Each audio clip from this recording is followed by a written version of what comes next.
Somewhere around the third week of October on an awful lot of back decks, the same small emergency plays out.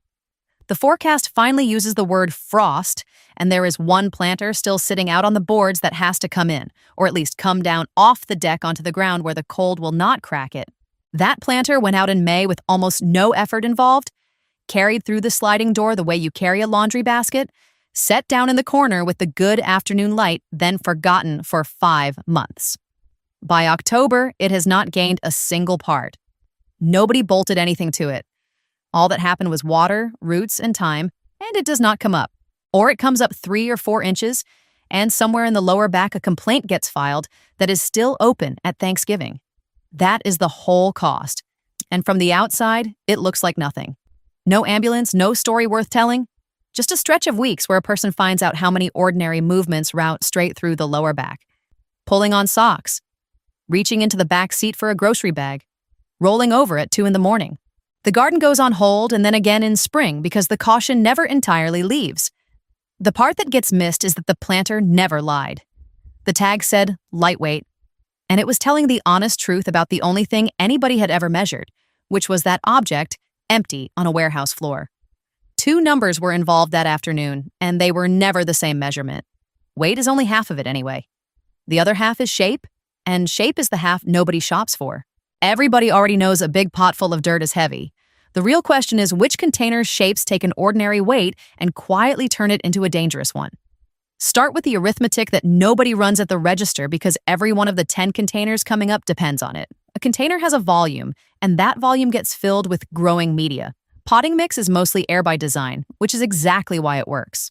Greenhouse substrate research puts the dry bulk density of a typical peat-based or peat and bark mix at roughly 5.5 to 10 pounds for a cubic foot, which is why a bag of it feels like nothing going into the cart and why people leave the garden center with entirely the wrong instinct. The same research puts the water holding capacity of those mixes at 65 to 70% of their total volume once saturated. A common 80-20 blend of sphagnum peat and perlite holds about 68% water by volume. Water weighs a bit over 62 pounds per cubic foot, or roughly 8 1/3 pounds a gallon. So the water alone inside one saturated cubic foot of potting mix comes to somewhere around 42 pounds, which puts the honest working number for wet container mix close to 50 pounds a cubic foot. Dry in the bag, it was under 10. The same material after a long soaking rain is 5 to 8 times heavier than the version you carried to the car, and nothing about it looks different. Growing media does not swell. It just gets dense in a way the eye cannot register. Now the aisle trick, which takes about 4 seconds. Skip the geometry and use the published container volumes because they are close enough. A 14-inch round pot holds roughly 1 cubic foot of mix. A 20-inch holds a little over 2. A 24-inch holds about 3 1/3, around 25 gallons.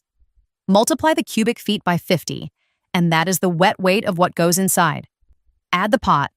Add the root ball of a shrub that has been in there 3 seasons.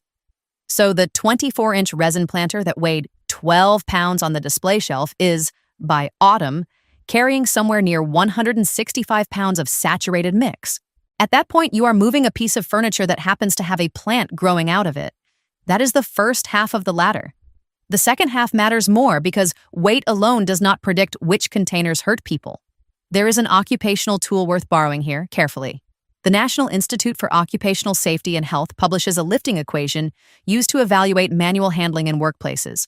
It begins with a load constant of 51 pounds, the most it will recommend for a 2-handed lift under genuinely perfect conditions, then multiplies that ceiling downward for every condition that is less than perfect. The multiplier that matters most for planters is the horizontal one, and it is brutally simple. 10, divided by the number of inches between your ankles and your hands. Hands 10 inches out, the multiplier is 1 and the ceiling stays at 51 pounds.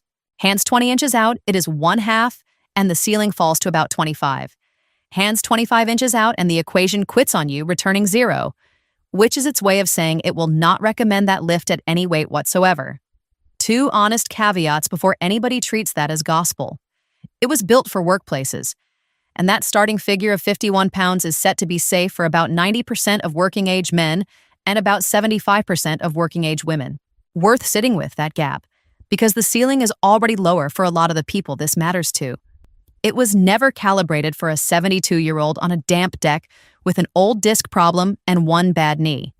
For that person, it is a ceiling, never a target. And the manual is explicit that it does not apply to unstable loads, including liquid containers and partly filled bags, because the center of mass moves during the lift. That exclusion matters twice before this is over, and where it applies the equation's number is the optimistic one. So the ladder runs on three things stacked: what the thing weighs loaded, how far that load is forced to sit from the spine, and how permanent the damage tends to be when it goes wrong. The early rungs cost weeks. The last few cost considerably more. 10th, and the gentlest of the 10, is the foam planter. Polyurethane and molded foam composites. The ones that look like carved limestone from across a patio and weigh about what an empty picnic cooler weighs. A large one can come in under 5 pounds. That extreme ratio sets expectations wrong on the first handling, and expectations are what a body braces against. The sneakier mechanism is that foam walls flex. Squeeze a loaded foam planter and the sidewall gives under your fingers, so the container is changing shape while you are already committed. The hands adjust, the load drops half an inch, the body catches it reflexively, and that involuntary catch is the event that does the damage, not the weight, the correction. And because they weigh nothing empty, these end up in spots only ever reachable while empty, on top of a wall, or wedged into a corner with room for the pot and none for a person's feet. The cost is usually a strained back and a few slow weeks. Recoverable. It is on the list because it is where the pattern begins. 9th is the big resin or plastic planter, pure arithmetic with no trickery in it. The most common container in American yards and the one the numbers were just run on. 12 to 15 pounds empty. 165 pounds of wet mix at 24 inches, plus roots, plus whatever water stands in the bottom because the drainage holes were never punched out. Many resin planters ship with the knockouts intact, and an inch of trapped water across a 2-foot circle is another 8 or 9 pounds nobody counted. What saves this one from ranking higher is the rim. A good rolled rim gives fingers something honest to hook under, and that grip is the difference between a controlled failure and an uncontrolled one. Even so, your hands sit 13 or 14 inches out just to reach around it, so the ceiling is already near 30 pounds against a load closer to 180. The likely outcome is that the pot moves 6 inches and gets abandoned, which is embarrassing and fine. 8th is fiberglass and fiber clay, where the failure moves out of the back and into the hands. Fiberglass planters are genuinely light, 10 to 20 pounds for a large one, where comparable terracotta would be 50 or more. The trouble is the surface. Gel-coated fiberglass is slick. The walls run close to vertical for that clean, modern look, and the lip is a thin, unrolled edge with nothing underneath. No purchase. The only grip available is friction from a flat palm on a smooth curve, and friction is the one grip that fails without warning. Fiber clay makes it worse in an underhanded way. It is real clay with fiber reinforcement mixed in. It sits on the same shelf. It is often finished to look identical, and it is noticeably heavier. Someone who has handled the fiberglass version calibrates on that, picks up the fiber clay twin with the same confidence, and is wrong before they have straightened up. Fiber clay also chips at the rim, the exact place fingertips end up bearing load. The injury here comes from the grab. When a container starts to go, the reflex to catch it beats any decision, and catching a 100-pound object already falling away from your body is the single worst lift in the yard. If a pot gets away from you, letting it go is the correct answer, and it will always feel like the wrong one. 7th is the category labeled lightweight concrete, covering glass fiber reinforced concrete and the fiber cement composites. Being fair to the manufacturers, the word is accurate. It is lightweight compared to cast concrete. Fiber reinforcement lets the shell be poured thin, often half an inch instead of 3, which brings the piece to roughly a third the weight of the solid version. A third of enormous is still enormous.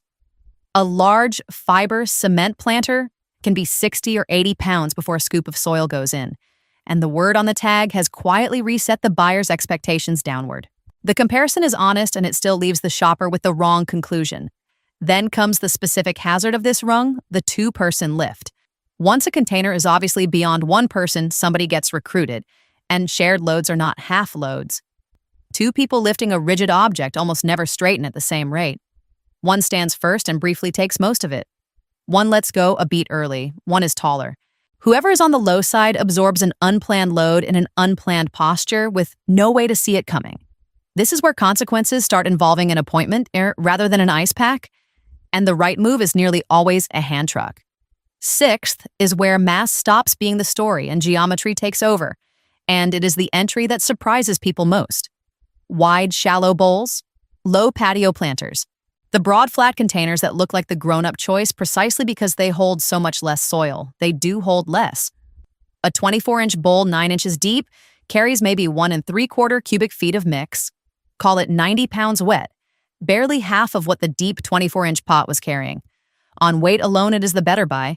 Then run the geometry. To get hands onto the rim of a bowl 2 feet across, they sit a minimum of 18 to 20 inches in front of your ankles, and there is no improving that, because the bowl occupies the floor space your feet would need. 20 inches out puts the horizontal multiplier at 1/2. Add the low starting height and no real handhold, and the recommended ceiling lands around 17 pounds. 90-pound load. 17-pound ceiling, compare that to a tall, narrow pot holding the same 90 pounds. Your hands come into 12 or 13 inches because your arms wrap a smaller circumference. You can bring it against your thighs and then your chest, and the ceiling sits closer to 30. Same number on the bathroom scale. Nearly double the risk from the wide one, entirely because of where the load is forced to sit. This is also where the advice everybody has heard since childhood quietly stops working. Lift with your legs assumes you can get the load between your feet. A wide bowl makes that geometrically impossible, so the instruction fails silently and the faithful follower gets hurt anyway. A technique nobody can physically execute protects nobody. Fifth is the tall tapered urn and the column planter, where the mechanism is height combined with direction. All the soil in an urn sits in the flared upper section, and the pedestal underneath is hollow or nearly so, which puts the center of mass of a loaded urn around chest height and already forward of your toes before anyone touches it. There is no good way to hold that. Reaching under is pointless since the base is narrow and the mass is not down there. So people hug it, pinning the widest part against the chest, and to keep from pitching forward, they lean back. A backward lean under load puts the spine in extension while carrying a cantilevered weight, and it removes any view of the ground. Feet, hose, step edge, the dog. None of it visible. This is where the failure changes category. Below here, the injuries are strains. Starting here, they are falls, and a fall while holding 40 pounds of ceramic is a different kind of afternoon. One related trap: a tall urn that starts to tip is almost impossible not to grab at, and catching a toppling column planter is the most violent load a garden will ever hand you. Fourth is the half-barrel replica, and this one carries a historical irony I find hard to resist. The barrel shape exists because of how barrels were moved. The bilge that bulge at the middle lets a full barrel be tipped onto its edge and pivoted and rolled across a dock by one person with no equipment at all. Coopers arrived at that profile over centuries precisely so heavy, things could travel without being lifted. Cut the barrel in half, fill it with soil, and the shape survives while the entire point of the shape is discarded. A 26-inch half barrel holds roughly 20 to 25 gallons, close to 3 cubic feet, so 140 to 165 pounds saturated. The resin replicas add rope or molded handles at the sides, sitting at the widest point of the bulge, which puts your hands at the greatest possible distance from your spine. The handle reads as help and works as an instruction to reach. Practically nobody tries to lift one of these, which is why the damage happens somewhere else entirely. It happens in the drag and pivot, where a person plants their feet, grabs one side, and twists the barrel around to walk it across a patio. Twisting under load hits the asymmetric term in the equation, stripping a further third off the ceiling at 90 degrees of rotation, and it does it while the spine bears a horizontal pull. Rotational back injuries have an unfortunate habit of coming back. 6 months later, reaching for a saucepan. Third is the large fabric grow bag once it has been watered, the rung where the container stops being a rigid object at all. A 20-gallon fabric pot carries around 2 2/3 cubic feet, roughly 135 pounds wet, and the bag has no structure of its own. Nothing holds the shape but the soil inside it. That changes everything about the lift. Fabric slumps outward so the footprint spreads and the mass migrates low and wide. The stitched handles at the top rim attach to nothing structural, so pulling on them gathers the fabric and lets the load sag into a pendulum below your hands. The only way to move one is to squat and hug it. The closest position on the list and ordinarily good news. Except that you are holding a saturated, sagging, unbalanced mass with a squeeze grip and no rigid frame between it and you. The equation has a name for this: Its coupling factor rates sagging containers as poor, and this is the second place that unstable load exclusion comes back. The mass inside is free to travel while you are already committed. Every rigid container on this list at least lets you abort. You feel it, set it down, walk away. A load that redistributes itself after you have committed takes that option away. And grow bags are so often the culprit precisely because they are sold as the portable choice. Cheap, foldable, has handles. People move them constantly and they move them full. Second is the self-watering container with a filled reservoir, and this one defeats an honest, careful buyer. You can run the arithmetic correctly and still be wrong by 25 pounds because the water is invisible and appears in no specification the shopper ever sees. Reservoir sizes are not trivial. The original Earthbox holds 3 gallons of water under 2 cubic feet of growing media. Roughly 100 pounds of saturated mix sitting on 25 pounds of standing water in a box with a molded lip and no real handles. Larger patio models run higher still. And the reservoir does not empty when you tip the container because it was engineered not to. That is the entire product. A conventional pot sheds a good deal of its water in the first minute of handling. A self-watering container hands you all of it. Then the water moves. It sloshes, lags behind your motion, and arrives half a second after you have set your grip, which is precisely the situation the lifting equation refuses to model. Timing makes this run consistent. People move these in autumn, and autumn is exactly when the reservoir is full and the mix is saturated and the mind is on the forecast. Drain it first and it becomes an ordinary bad lift. Do not, and it argues with you halfway up. Which brings the ladder to the container almost nobody would put on a list like this, sitting at number 1, the mounted planter. Window boxes, deck rail planters, choir-lined hanging baskets, every one of them marketed more or less openly as the answer for gardeners who cannot bend down anymore. Grow at waist height, grow at eye level. No kneeling, no digging, no strain. The soil weights are modest, and that is the seduction. A 3-foot window box, 8 inches deep and 8 across, holds about 1 1/3 cubic feet, so 60 to 70 pounds saturated. A 16-inch choir basket holds roughly half a cubic foot of media, maybe 25 to 30 pounds wet. Next to a 165-pound resin pot, these are nothing. Now the geometry, which is the worst on the list and not close. The load has to travel out past the edge of your own base of support, not 20 inches. Out over a rail, over a sill, over the edge of a deck, into space your feet cannot follow and you cannot get underneath. Above waist height for a box, above shoulder height for a basket, which collapses the vertical term too. And the last movement is done blind. Hunting by feel for a bracket while your arms are fully extended and your trunk is rotated over an obstacle.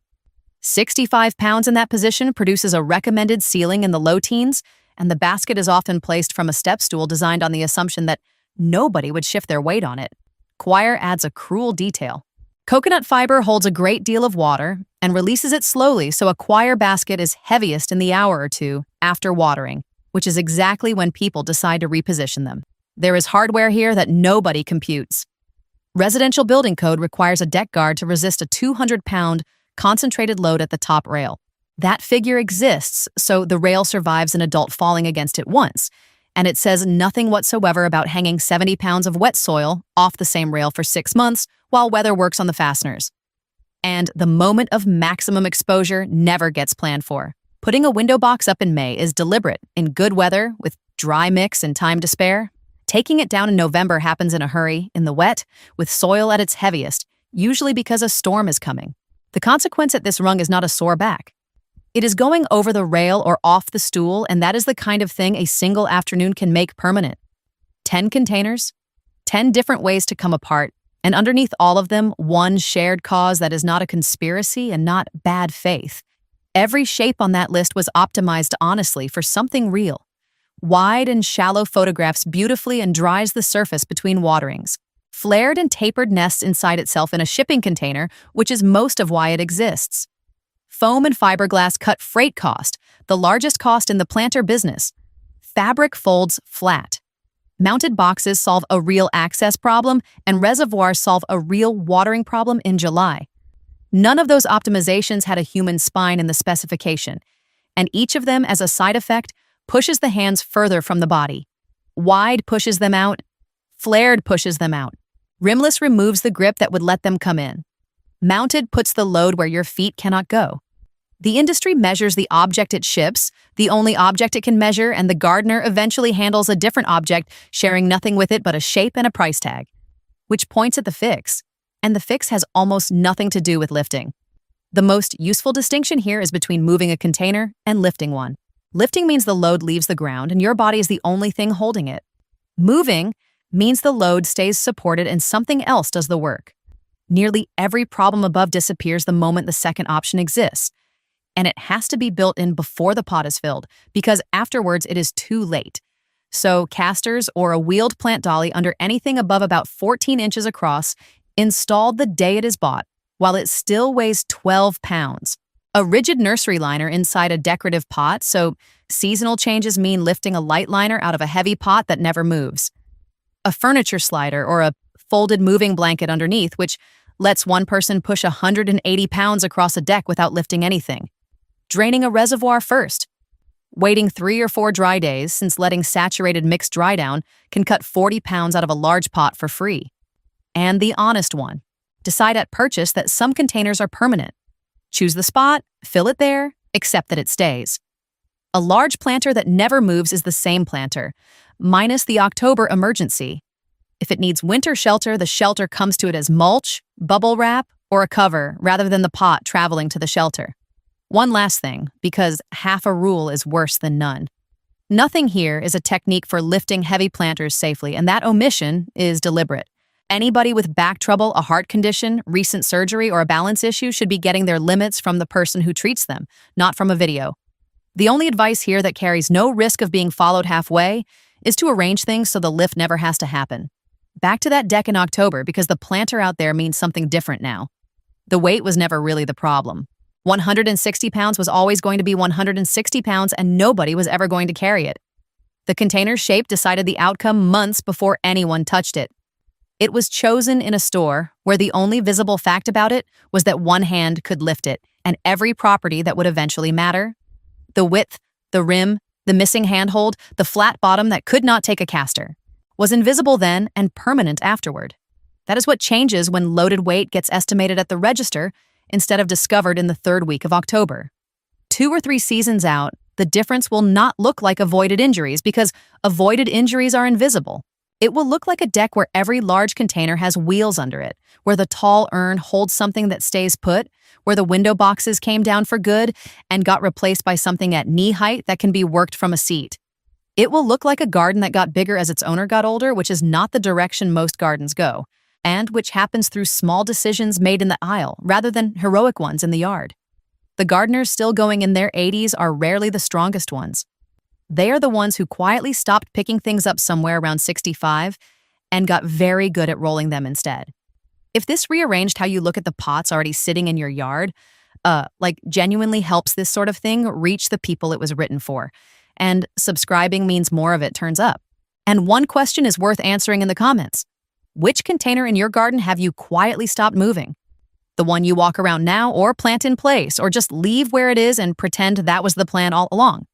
Name it, say what it is made of, and say what finally made you give up on shifting it. Somebody out there may be standing in a garden center with a hand on the exact same pot,